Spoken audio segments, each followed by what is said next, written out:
பொய்மைகள் நிறைந்த இவ்வுலகில் ஒவ்வொருவரும் தங்களது கடமைகளையே சாதனைகள் என்று காட்சிப்படுத்தி புகழ் பெற முயலுகின்றனர். செய்யாததை செய்ததாக காட்டியும் பிறர் செய்ததை தான் செய்ததாக உரைத்தும் பெருமை தேடிக்கொள்வோர் இவ்வுலகில் ஏராளம் ஏராளம். ஆனால் தமிழகத்திற்கு அறிவொளி தந்த காமராசரோ மகத்தான சாதனைகளை சிறிதும் சத்தமில்லாமல் செய்து முடித்தவர்.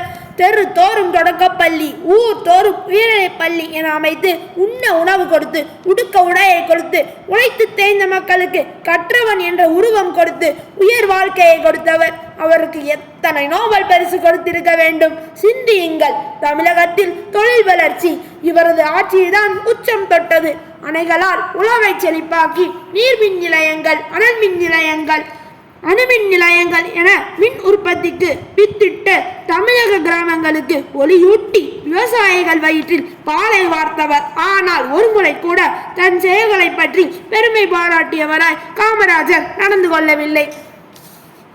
ஒருமுறை கவிஞர் S.T. சுந்தரம் காமராஜரிடம் ஒரு கோரிக்கை வைத்தார். இதுவரை நாம் செய்த இலவச கல்வி, இலவச உணவு, இலவச சீருடை போன்ற தொண்டுகளை செய்தி படம் எடுத்து மக்களுக்கு விளக்கினால் அதனை மக்கள் எளிதில் புரிந்து கொள்வார்கள். திரைப்படமாக நம் சாதனைகளை விளக்க இந்த டாக்குமெண்ட்ரி வசதியாக இருக்கும் என்றார். இதை கேட்ட காமராஜர், நாம் மக்களுக்கு ஆற்ற வேண்டிய கடமைகளைத்தான் செய்துள்ளோம். இதை ஏன் நாம் படம் பிடித்து காட்டி விளம்பரம் செய்ய வேண்டும்? சரி, இந்த படம் தயாரிக்க எவ்வளவு பணம் செலவாகும் என்று சிரித்து கொண்டே கேட்டார். ஐயா, சுமார் 3 லட்சம் ரூபாய் வரை செலவாகும் என கவிஞர் கூற, என்ன 3 லட்சம் ரூபாயா? இப்படி என்னிடம் 3 லட்சம் ரூபாய் இருந்தால் நான் 3 பள்ளிகளை திறந்து மாணவர்களை படிக்க வைப்பேனே என்றார் பெருந்தலைவர்.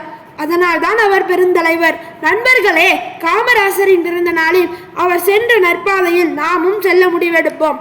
வருங்கால பாரதத்தை மேலும் வளமாக்குவோம். நன்றி, வணக்கம்.